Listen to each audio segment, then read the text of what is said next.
Okay, ladies, welcome. This is the general meeting of Women Painters West. For our talk this afternoon, we have Gianne de Genevraye. And for another little better intro, Annie will be able to tell us just a little bit more about Gianne. Good morning. No, I don't know if it's morning, good evening. Okay, so I have known Gianne for a long time, not a long time, but and admired what the life she has, sharing her time between Laguna Beach, France and Italy, and other countries, because she is invited all around the world to paint wonderful gardens, colorful gardens, and at the end of her stay, where she has been invited, she always does a show, and it's I admire her to be able to go from place to place and paint, and she does wonderful art. I think she's better than me to explain, and she speaks French too. But she's not going to do it in French. She'll do it in English, of course. So welcome, Gianne, and I'm very happy to see you. Thank you so much, Annie. Thank you for this wonderful opportunity to speak to Women Painters West. And I was discussing with Annie. I said, "Well, what would you like me to talk about?" And she said, "Well, I think it would be really interesting for you to talk about how you got to this place where you are, how you got to the whole trajectory of becoming a painter that paints in remarkable gardens around the world." So that is what my talk today is about. So we're going to share the screen, and I guess I hope I'm doing this right. Here we go. Yes.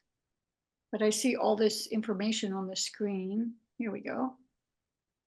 All right. Can everyone see that front page? Yes. Beautiful. Thank you.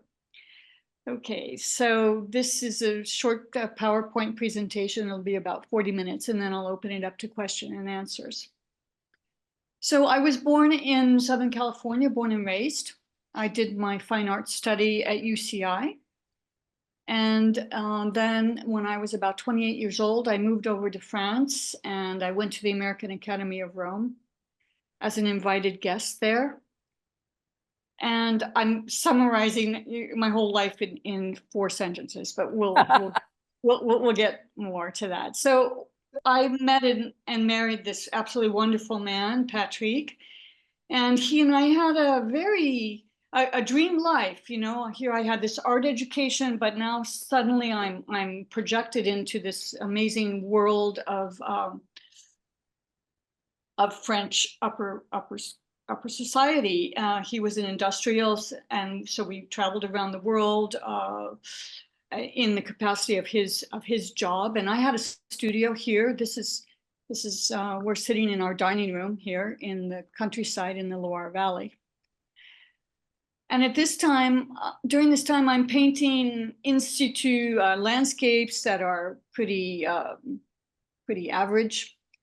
But I was painting the landscape around the house, which was beautiful forest and trees and river and bridges and etc. And it was really nice. And I was painting also this idyllic and surrealist landscapes that I had learned during my education at UCI, because it was during those years in the late 70s. This was the time which was called the defining years at UC Irvine, because it was very conceptual and minimalism and site specific, and so that education, that 4 years, was really informing my work during this time, and of course my state of mind, right? Idyllic, sort of surreal, because here I am, this California girl, just transplanted into a whole nother society, a whole nother life.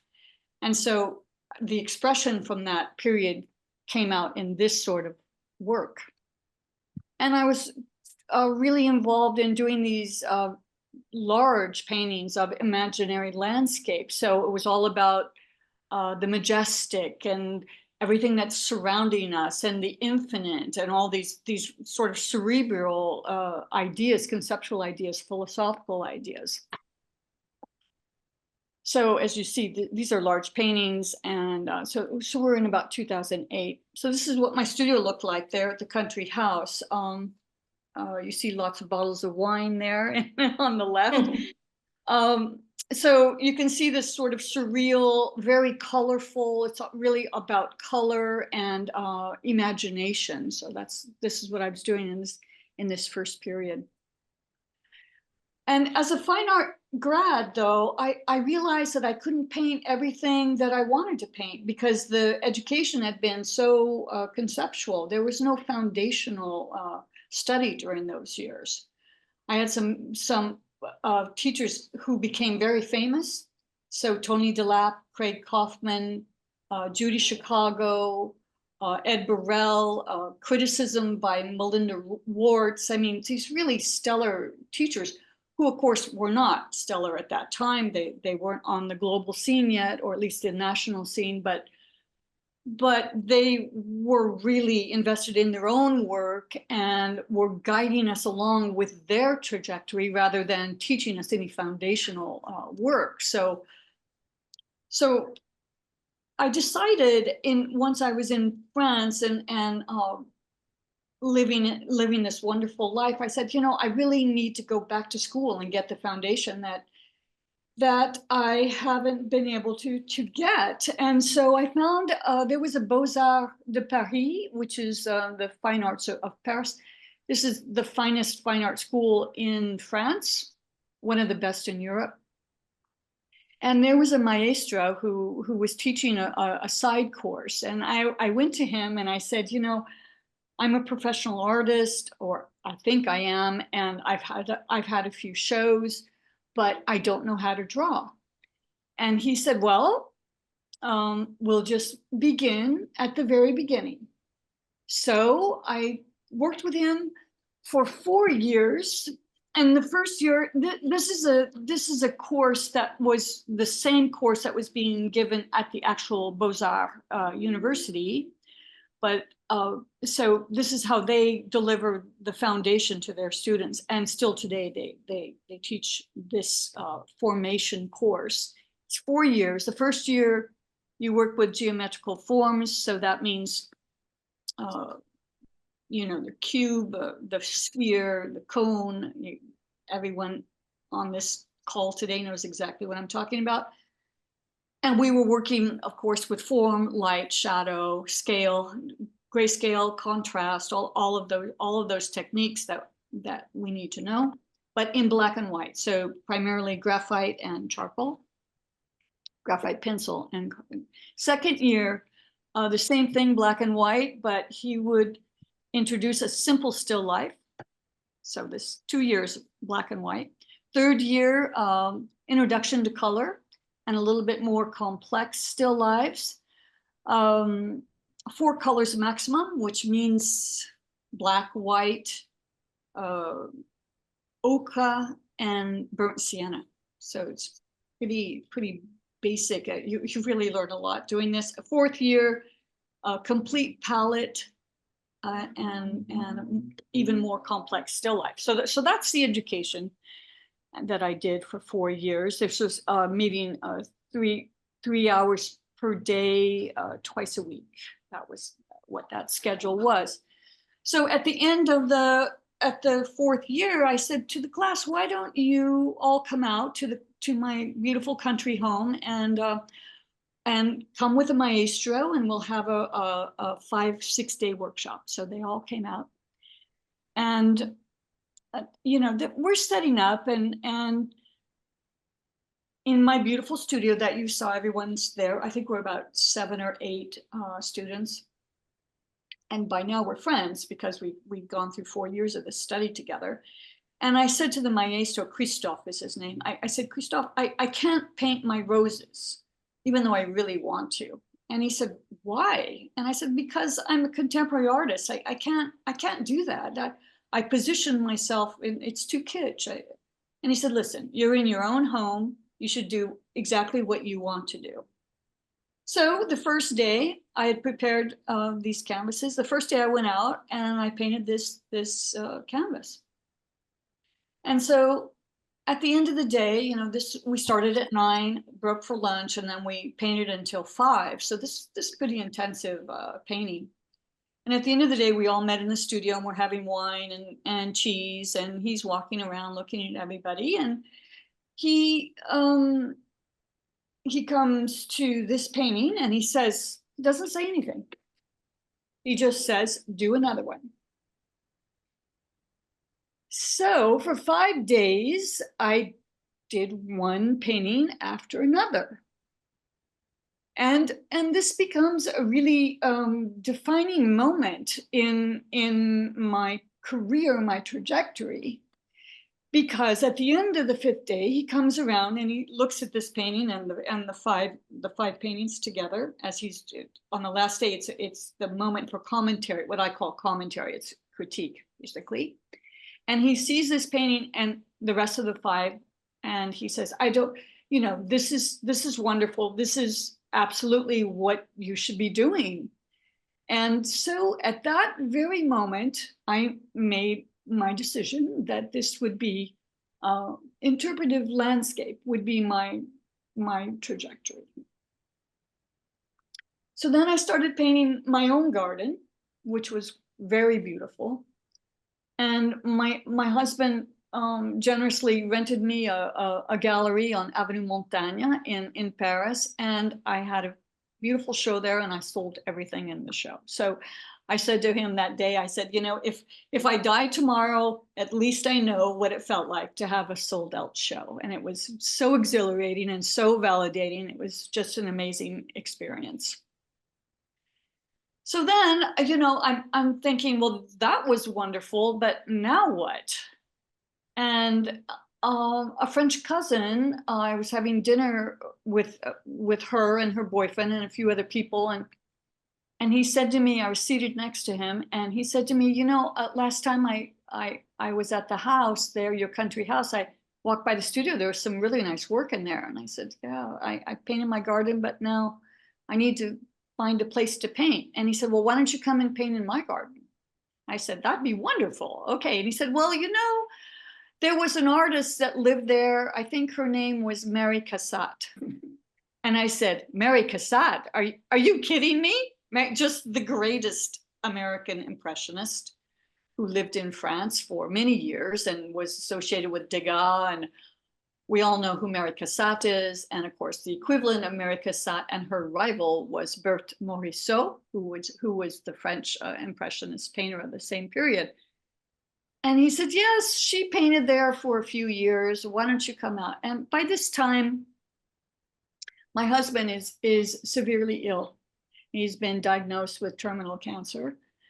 And so I come out to this beautiful, this wildly romantic place whenever I could get away from the house in Paris, and I'd come out here to paint. And he said, you know, I'm hardly ever there. Maybe I'm there on the weekends, but the Guardian will open it up. He'll give you the garage, which was, you know, really wrecked, but that's fine because I paint always in front of the subject. And so I started to paint here. I did a little research on Mary Cassatt, and in fact, she lived in that home. She rented it for 3 years. And during that time, she painted this very famous mural, now lost, called The Modern Woman. It was for the Chicago World Fair in 1893. And what I'm showing you on this slide is the center panel, which was the largest of the 3 panels. There's only black and white pictures of this. Very, you know, it was high up in a building. So there's only, as I say, only black and white. And the 2 adjacent panels on either side of this one are also lost. This particular panel is called Young Women Plucking the Fruits of Knowledge or Science. The one on the right was Art, Music, and Dancing, which I'm not showing. You can look it up if you want to see it. And young girls pursuing fame. So this mural was a scandal. And because of the men who wrote about it saying because of the women's outfits and activities. Can you imagine? So this color rendition, of course, is a modern rendition. Somebody, I don't know how exactly they did that, but the only pictures that exist are in black and white. So here, this is the garden. What you're seeing here is the garden where I was painting. It was Mary Cassatt's garden, and that cherry tree that they're picking cherries still exists. So I was just absolutely awed to be painting, and I'm sorry, that went a little too fast, to be walking in the footsteps of Mary Cassatt. So these are some of the paintings that I did. And very interpretive, as you can see. And it was like my secret garden because nobody was ever there. The guardian would open up the front gate, and when I left, I'd say goodbye, and she'd close the gate. That was it. I was completely alone, and it was really magical. And then at the end of that time, that was about, I would say, a 7 or 8 month time. The owner opened the private home for 2 days, and I had a full show, and the public was invited. First time the public had ever been into that home, and I sold all of the paintings. That was also the last time my husband went out in public, and he died 2 months later.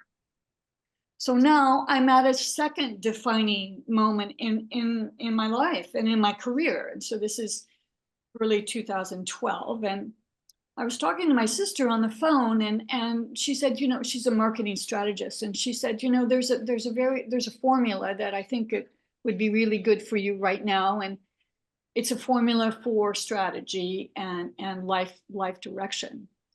And it consists of this: do what you want to do, acquire the skills to do it, go where you wanted, and then share what you do. And so we talked about it, and I said, well, I know what I want to do. I want to paint interpretive landscape. I want to paint outside, and I want to paint for the general public. I don't want to be in the world of the sort of elitist gallery world, the initiated in the contemporary art world. I want to paint more for the general public. So that was sharing, right? But acquire the skills to do it. I did that. I worked with the maestro. But here was the tough one: go where you wanted. I think this is the hardest question that we all as artists ask ourselves: where are we wanted? And I'm thinking about it, and I'm thinking I want to show my work to the general public, and I love painting gardens. So there it was, public gardens. So that's how I came to the decision: I want to paint in public gardens. So now I leave the chateau. I don't inherit it, which is a very good thing. It was way too much for me, and so I'm in a little place in the south of France, and there's a gorgeous garden there. It's a semi-arid garden, and it's a garden that shows all the biotopes of the Mediterranean climate around the world. So you have part of it that's Australian, Chile, California, Baja California, Southeast Asia, all these different areas of this very large garden. And by the way, the film about Renoir was filmed in this particular domain. It's called Domaine du Réole. I was only a half an hour away from my little place in the south of France. So I went to them and requested to paint. And I was amazed when they said yes. I said, oh no, because up until now, I'm only painting in private places, right? My garden and my friend's garden. So I wasn't used to painting in public. I'd never done that before. And so at the beginning, I'm hiding behind the bushes, painting so that no one sees me. And I'm so shy about doing it. This painting on the right, I'm actually in the bushes painting this painting. These are relatively big pieces. And I came up with this really interesting concept that I think is great for an exhibition that I want to share with you. So this home villa that you see on the right, the middle floor with the door open, that was where they said, okay, you can have this room as an exhibition room. And I said, well, rather than have just an exhibition at the end, why don't we have an evolving exhibition? So they said, of course, we're not using that room. And so I prepared all my canvases and I hung them all. There were 15 of them, blank canvases all the way around the room. And every day, as I was going out to paint, I take something off the wall, all different format as well, because I like to prepare different formats so that when I choose my subject, I have a format that goes with it. So I would take the format off the wall, go into the garden and paint, and then at the end of the day, hang it back up on the wall. So there was this evolution of an exhibition, which was really interesting to watch, especially for the staff, because this is a paid entrance garden. It's a public garden, so there's not a lot of people that come back every week, you know, but for me personally, it was super interesting to see how to do that. And then I discovered that, you know, it's one thing to go and ask someone to paint. It's another thing to give back to them. And so I decided, okay, I'm going to give a donation painting wherever I go. So this painting on the right was the donation painting. And this was the first and the last time I allowed the institution to select the painting that was being donated, because there was an internal argument between the assistant director and the director. And of course, the director won and the assistant director quit after this. So it was, you know, I didn't like that bad energy around my gift. So from that point onward, I choose for them, or I give them 2 or 3, but I never say in front of a whole body of work, 12, 15 paintings for given residents. I never say choose, whatever.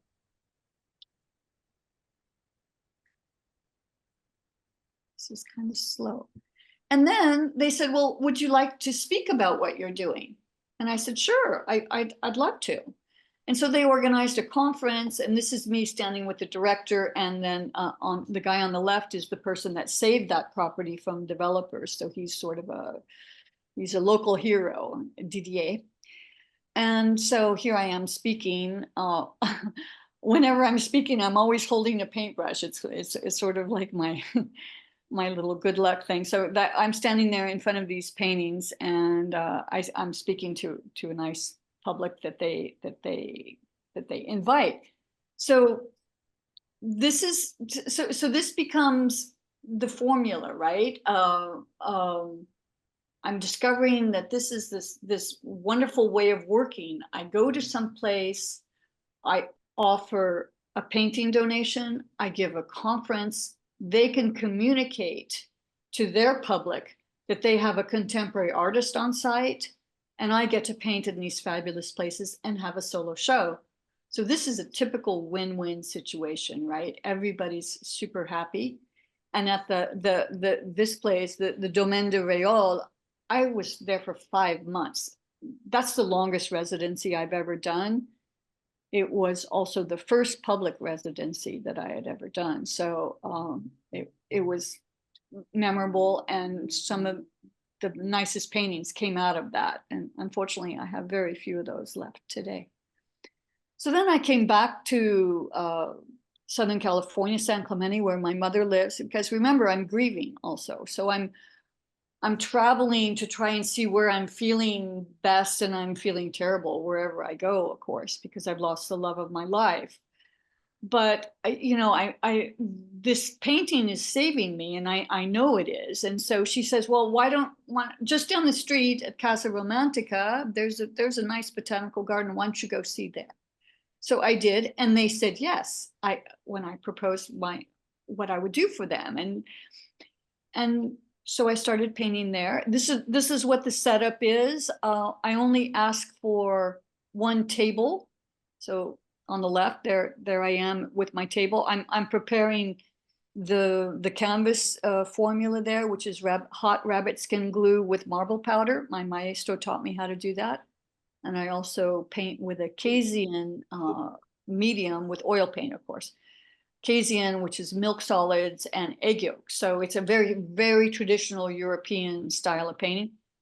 So I need an area to prepare. And then on the right, you can see my setup. So the canvas, the easel, and a table. That's it. I stand when I work. And I always, always paint in front of the subject. So I realized in this native garden, because I'm a native Californian, I realized this is what I really like to paint. I love the shape of the aloe, the cactus, the grasses, the weeds, and everything. And this was the time, this is about, I think this is about 2013, when sustainability is the big buzzword around. Everyone's thinking and talking about we have to conserve our water, and driving around southern Orange County, all you see are green grass and roses and things that require so much watering. And I said, I'm passionate about that because I'm from here, and I see that we are depleting our resources. And this was also the time during the drought. If you remember, we've had a lot of rain in the last couple of years, but before that we had 10 years of drought. So we're in full drought here. And so I'm seeing, for example, this aloe on the left, like everyone else, oh, that's just a weed, right? And I said, no, it's not a weed. And so I start doing paintings like this. And then I said, well, in my conferences, I'd like to speak about sustainability and native plants to hopefully inspire people to plant a native garden. So this becomes also a part of my direction. So this is my business model, right? I go artist in residency, public garden. They give me a solo show.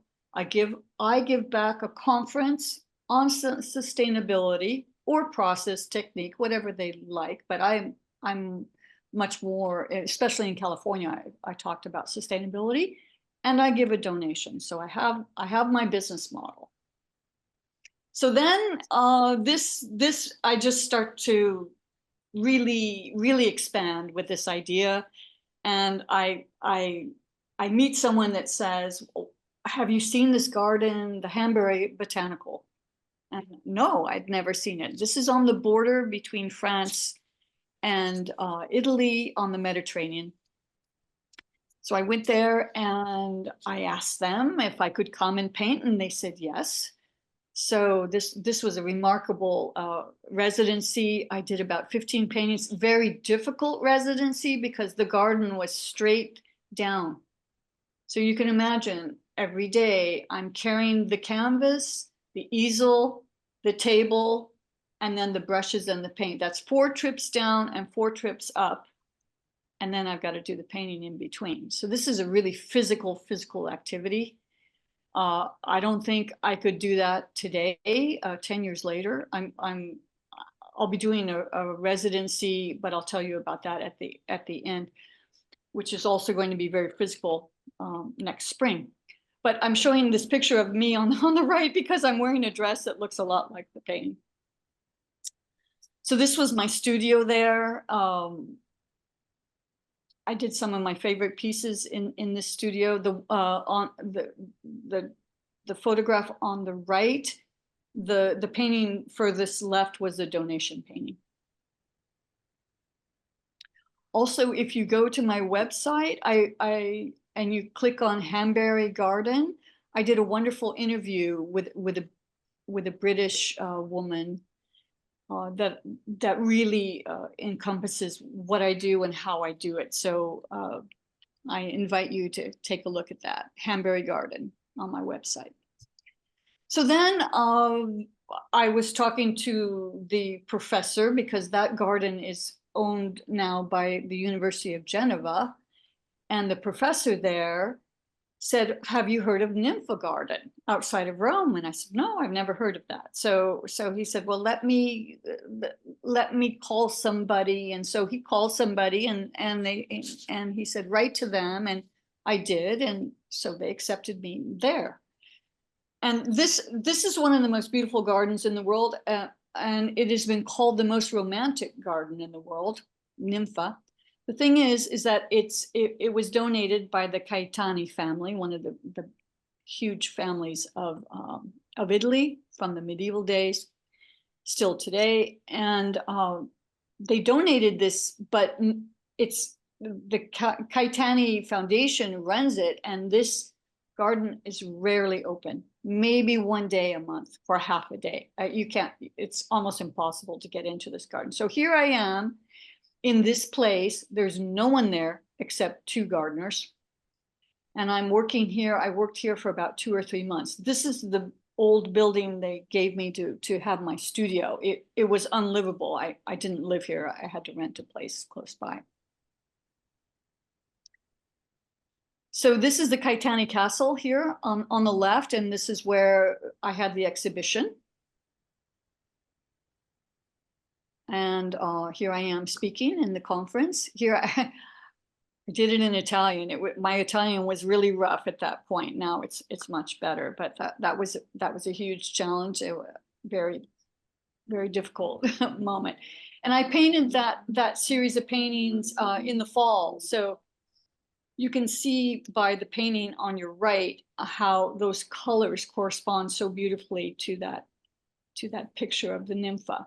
Now, let me just tell you that this garden, Pliny the Younger, one of the great philosophers of all time, he went to this garden, and there's a source. So there's a well there.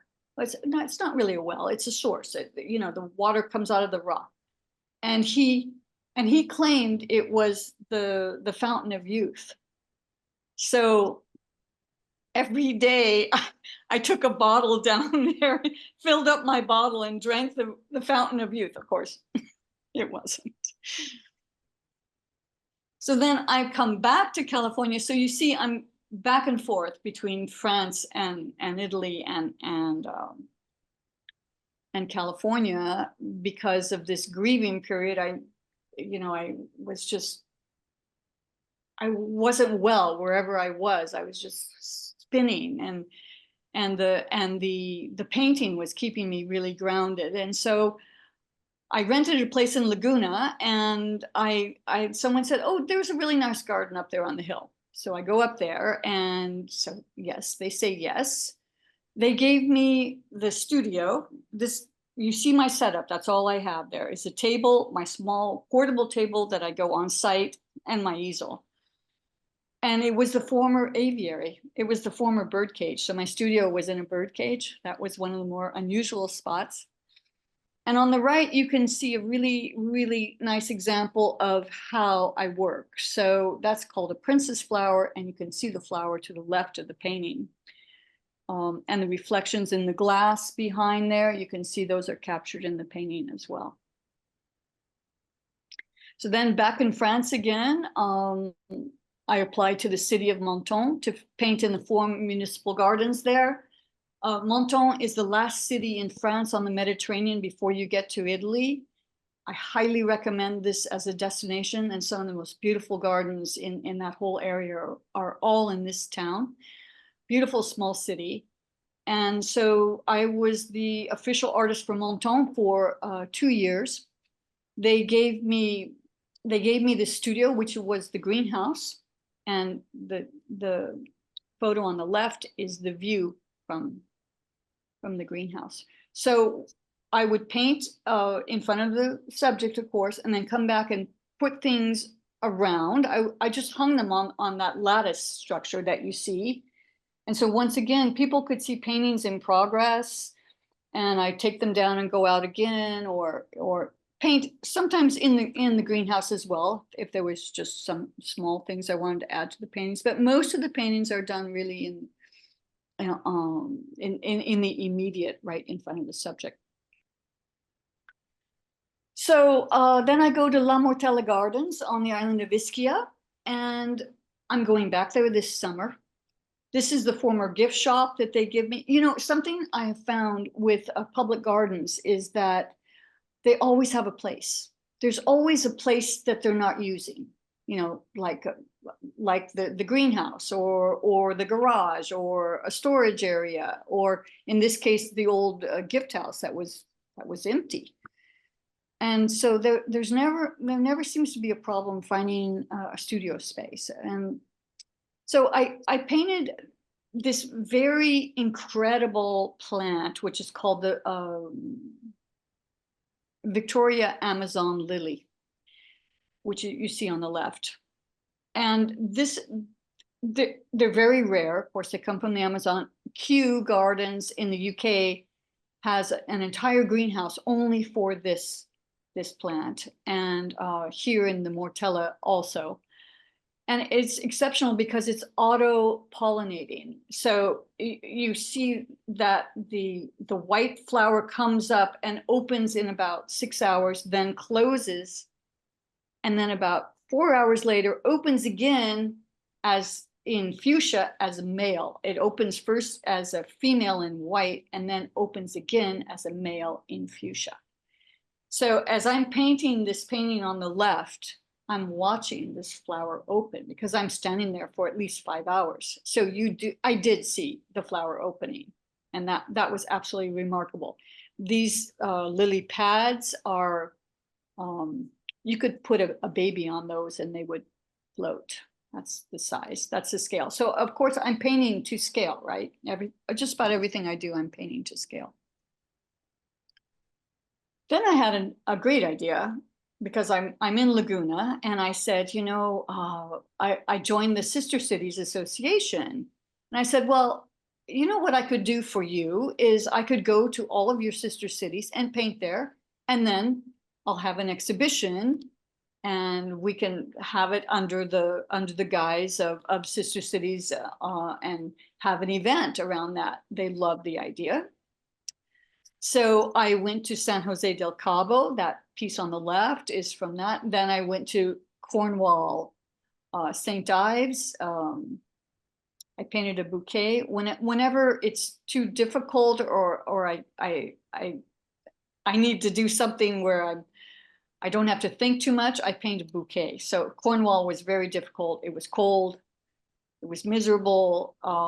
I couldn't paint outside a lot, and so I did this piece. But in each one of the destinations, I did 4 paintings. And then I came back and I said, you know, that works so well. What I'd really like to do is paint for Newport Beach in the same way. So I went to the Sister Cities of Newport Beach, and I said, this is what I can propose. Their sister cities are Okazaki, Japan, which was much more difficult to get to, and Desenzano and Antibes and Corona del Mar, which is part of Newport Beach.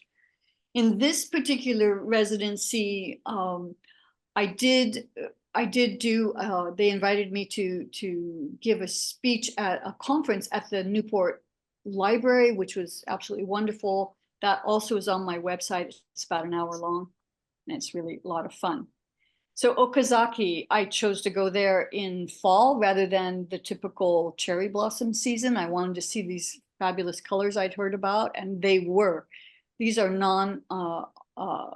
these are untouched photos. These are really the colors. And so this is the pastel work I did around those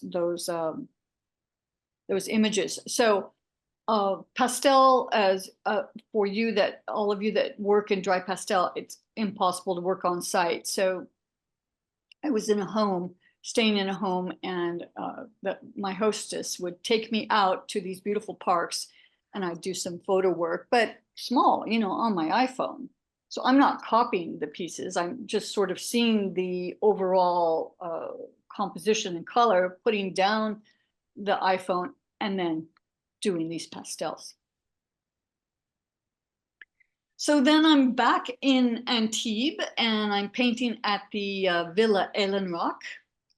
Another beautiful sort of semi-arid garden, and there was I had applied for, and anyone can apply for it, you can have a residency in a home right on the Bay of Antibes, and it's doggy. I mean, it hasn't been remodeled since 1960. It's really rough. You know, the shower didn't work and the kitchen was minimal. It was tough, but I said, that's fine. Okay. And then I get there and I've reached out to the director at the Villa Ellen Rock, and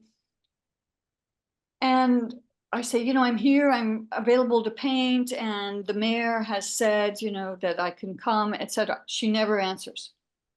And so I'm saying, I'm supposed to be there for two months. And I say, well, okay.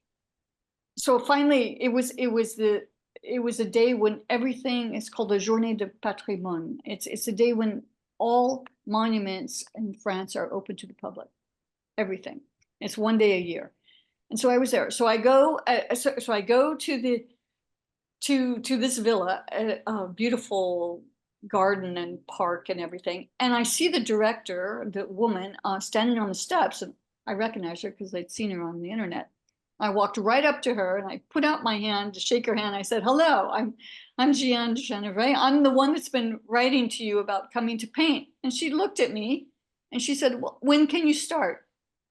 So that was a fabulous lesson for me. That lesson is you've got to show up. You can't hide behind emails. You've got to show up. So this is me in the studio that they gave me. So at one point, there toward the end, this is still Antibes. Toward the end, Isabel, the director, I'm just about finished, and she says, I'd really like for you to paint the cat. This cat's really old. The cat's going to die, and I'd like to. And I said, well, I don't really paint cats, but so I left it at that, and then I remembered that, the city of Antibes had given me a free pass to the Picasso Museum during my residency. So most days, if I wasn't too tired after painting, I'd go to the museum and just stay a few minutes. But this is a beautiful Picasso museum, and I'd see one or two or four things, and then go home, and then come back the next day and see something else. And I had noticed during all of that Picasso, he painted everything: sea urchins, old sailors, crabs, pipes. It didn't matter. And I thought, I'm not Picasso, but of course I can paint anything that I want to paint, or if someone wants me to paint. So I went back the next day and I said, sure, okay, I'll paint the cat. So this is the painting, and that is the donation painting, by the way. If you ever go to that beautiful garden villa, you go to the gift shop, I believe that painting should be there.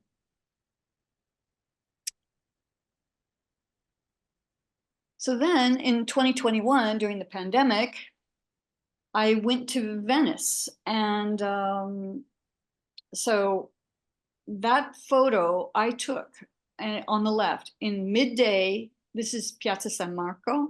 There's no one there, not even the pigeons. This is what it was like during the pandemic in Venice. On the left wing of that picture was the former palace of Princess Sissi. And on the other side of that is the Grand Canale and a beautiful garden. It's called the Giardino Reale. And so I was painting pastel work there as well, because it's easier to transport. Too difficult for me to even think about on a boat, getting from a car parked outside of Venice, getting on a boat with an easel and all my oil paints, too difficult. So pastel. And I was working on tinted paper. So these are images from that, and they gave me a beautiful small little studio right there in the center of the garden. Absolutely stunning place. And then most recently, last year, I was invited to go up to Ruth Bancroft Garden. How I got that residency is I followed them on Instagram, and I said, I would love to come and paint there. And they said, contact us. That's as Right. that's as easy as that. So I did, and she asked me to come up for an interview, which I did. I flew up there and then flew back. She wanted to see me, so that's one of the things. And then last fall, around this time, I was there. So the piece on the right, I've been asked to contribute to the California Cool fundraising auction for the Laguna Beach Museum of Art. Piece on the right was the piece that I donated last year. And then this past spring, I was at the Villa de Camilla, Cap d'Aille, which is right next to Monaco. You can see that sort of Côte d'Azur, you know, the French Riviera feel on the left. I published this piece on my monthly news, and one of my collectors bought it off the monthly news. So that's another way of getting your work out. I'll be back in that same villa next spring 2025 for a solo exhibition. There'll be about 30 paintings. That'll be a nice opportunity to do a retrospective of all of these years, about 25 different residencies. So I'm only going to choose Gardens Mediterranean though for that particular show. I'm really excited about that show because it's a solo museum show. It's something we all dream about, and there it is. It's happening for me. So it's really super exciting. Oh, sorry. And then I just came back 2 days ago from a commission for a private garden in Mexico. So this is something that I've moved toward. As you know, I only paint in public spaces, but if someone asks me to do a private commission, I will. So this is fresh off the easel. This painting is 1 week old. And so for next year, La Mortella on Ischia, I'll be there. And then as I told you, Botanical Garden. This is next March. Now this is going to be super physical because this garden is at the very top of a pinnacle overlooking the Mediterranean. They've given me a small space to work and to show my work. I'll be there for 17 days. That's all booked already. And what's going to be really fun about this residency is all of the backgrounds will be blue because of course I'm overlooking the Mediterranean. It'll be just amazing. So it'll be a blue series of work. And so thank you very much. And I'd like to open it up now to questions, which I would be delighted to respond to. Anything that comes to your mind. Okay, maybe you can stop screen sharing as well so we can perhaps all see each other then. Okay. There we go. All right. Can I ask a Okay. question? Yes, Sure. go ahead. Hi, that was an amazing presentation. Thank you. Thank you. Really inspiring. How do you transport your very large paintings? Yeah, that's a great question. So for that commission that I just finished, that was a large piece. That was 100 by 130 centimeters. So that's about 50 by 31. So I stretch the piece on the stretcher bars. I prepare my canvas because I refuse to work on commercially prepared canvas. It's too plastic for me. I need that cadence that is created with hot glue that makes it tight as a drum. Okay, so I prepare. That's a four-step process. It goes really fast. Once you know how to do it, it's very easy, but it is a learning curve to get there. So I prepare it, and then I take it off the stretcher bars and I roll it. And I break down the stretcher bars. So I rolled I taped all of my tubes of oil, small, on the stretcher bars. I put the stretcher bars together, and then I rolled the canvas around it and rolled all of that in bubble pack and checked it in, and it arrived perfectly, no problem. Also, when I'm transporting things between France and the US, I just take them off the stretcher bars, roll them around a tube, carry them onto the plane, and then when I get to either destination, I reorder the stretcher bars. I can't transport all those stretcher bars. What do you do if the paintings are still wet? Are you, I think I heard at the beginning that you use a dryer, but I would imagine that there's still tackiness to it. They're not, because I use this medium that's based with egg yolk and casein. And so the result of that, the reason I do that is because I love the matte look. I don't like shiny paintings. I never have liked them. That's a direct result of my minimalist and conceptualist. Nothing was shiny in those days. So that particular medium, the paint dries really, really fast. Yeah. I can rework something the next day. It's not dry totally, but I can definitely rework without paint being pulled up from underneath. That's awesome. Is it by natural pigments or is it Rublev? No, it's casein. So CASEIN. It's a powder. Yeah. And you mix it with water, and then you add egg yolk to it, and then you add your medium. I have very traditional medium. So that's linseed oil, terp, and Japanese dryer. Got it. Okay, great. Okay? So you've got the dryer and the casein and the egg yolk, which are going to dry really fast, and they dry really hard. You can scratch those paintings. So they're really resistant to travel and things. Yeah. Great. Thank you. You're welcome. Do you take your easel with you, or do you break that down as well during your travels? Oh, I take my easel with me, but not transatlantic. No, I have an easel here and I have an easel in France. And when I'm in France, I have like a big utility vehicle. It's a Berlingo for Annie. She'll know what that is. And I just put my prepared canvases, my easel, my box of paints and my brushes and a suitcase, and I go. That's how I do it. Can I ask you, financially, how is this funded? I mean, do the residencies? That is the great question.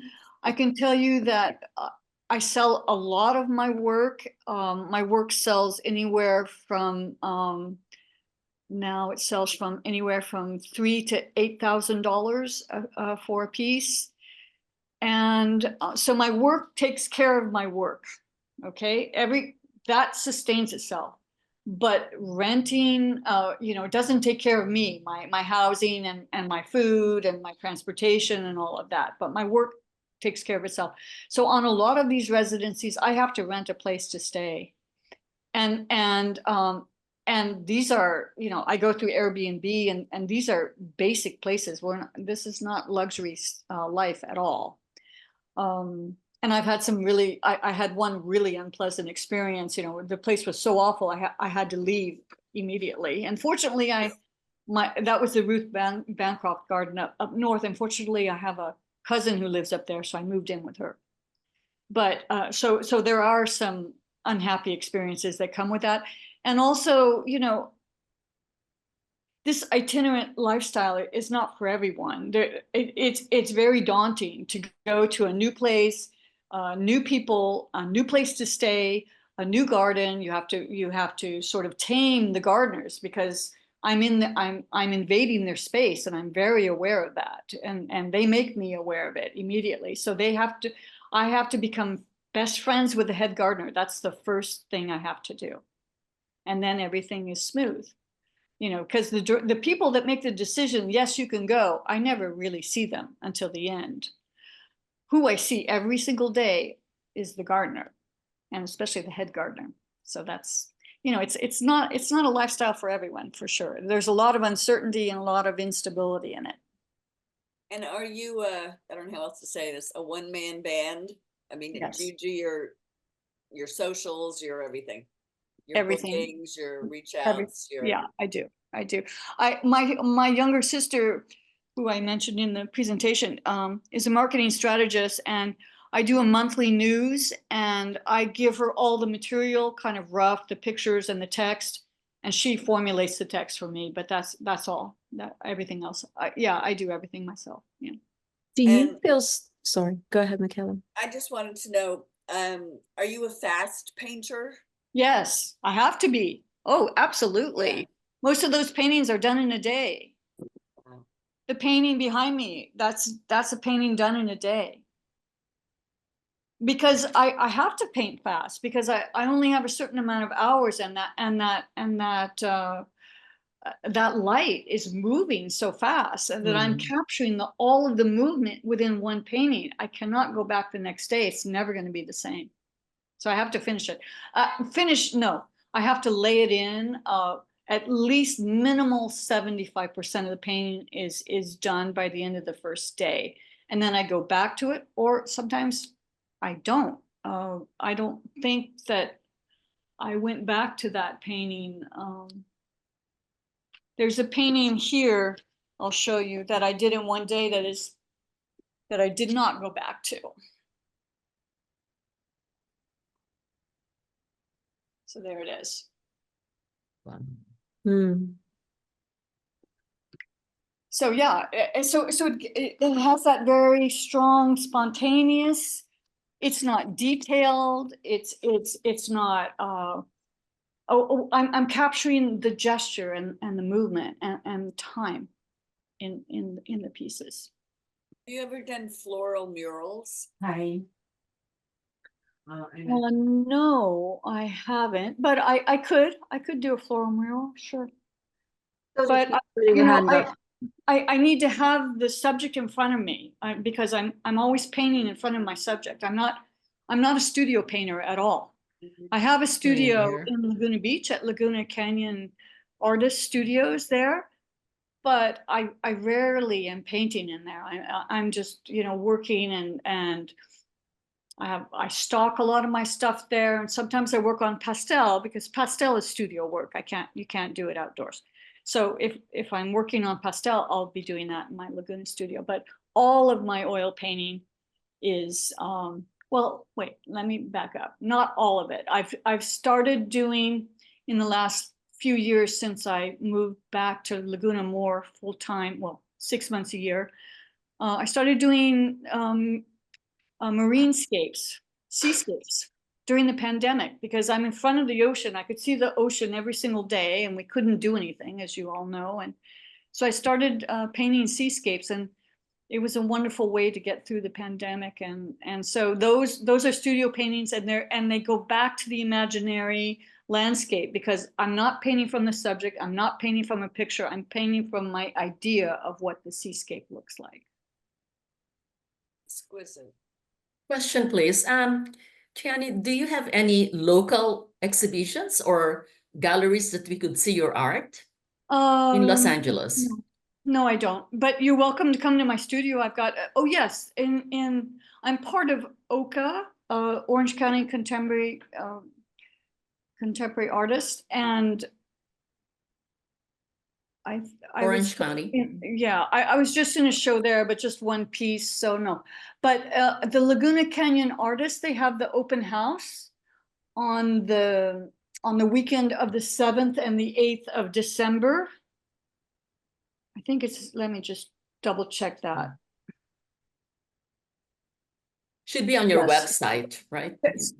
No, it's not on my website. That's the one thing that I have trouble doing is updating my website. The website is beautiful, but it's WordPress. It's so complicated to update. Sometimes it's not updated. But if you go to my website, you can sign up for my monthly news. It isn't monthly. It's every other month. It's every 2 months approximately. And if you have that monthly news, you'll know everything that I'm doing, and Okay. all the information is there for sure. So sign up for that and you'll know what I'm doing. Sure. And please Thank you. follow me on Instagram. I post Oh, probably 3 to 4 times a week. So you really see what I'm doing there. all righty. I know you paint in private gardens a lot, so this may not be applicable, but do you feel safe when you're out there painting? I paint in public gardens, not in Public private. gardens, sorry, I mean, yeah, public gardens. Do you feel Yes, Yes, I do. 100%. I've never had an issue. Never. I think, however, it's very different from a typical plein air painter who goes out with a small case and they go out into the mountains and such. I would not do that alone as a woman. But in the public gardens, you know, there's the gardeners are there, there's security, 100% secure. Yeah. Yeah.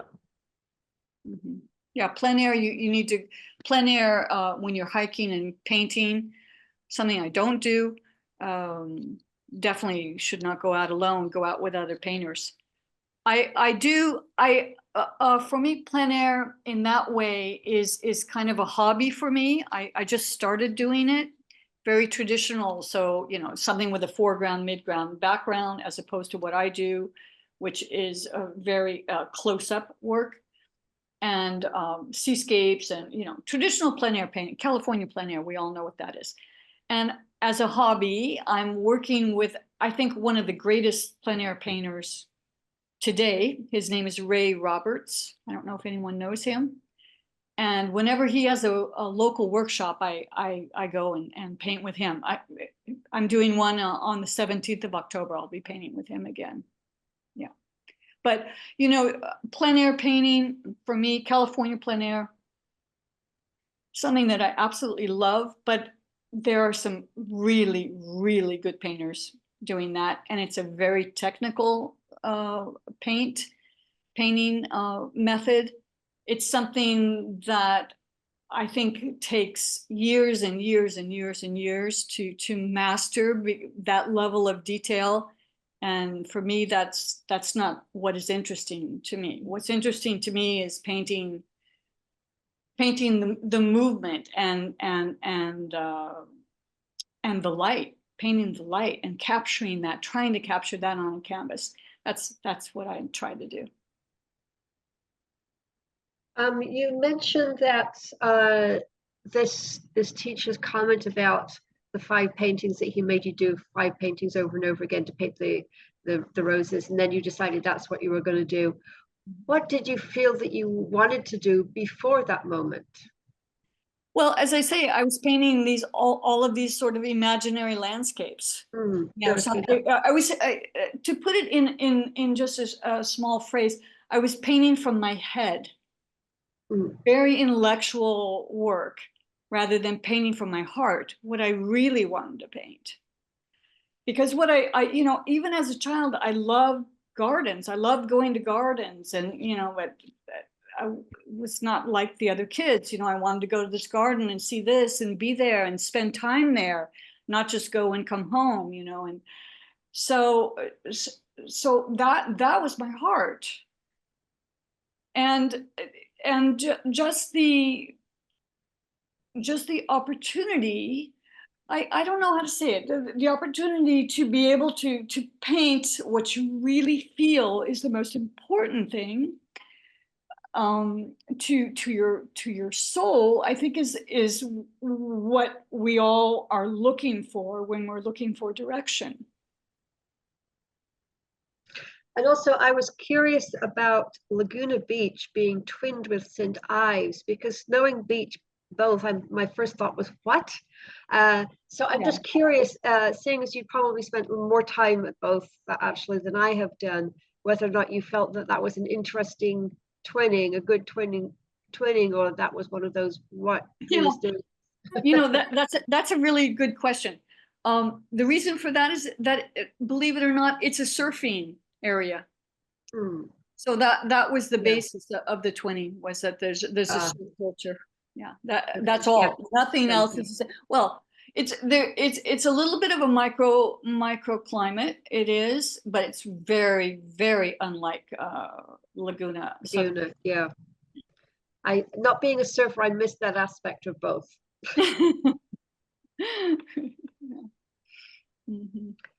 Okay, anyone else have any questions?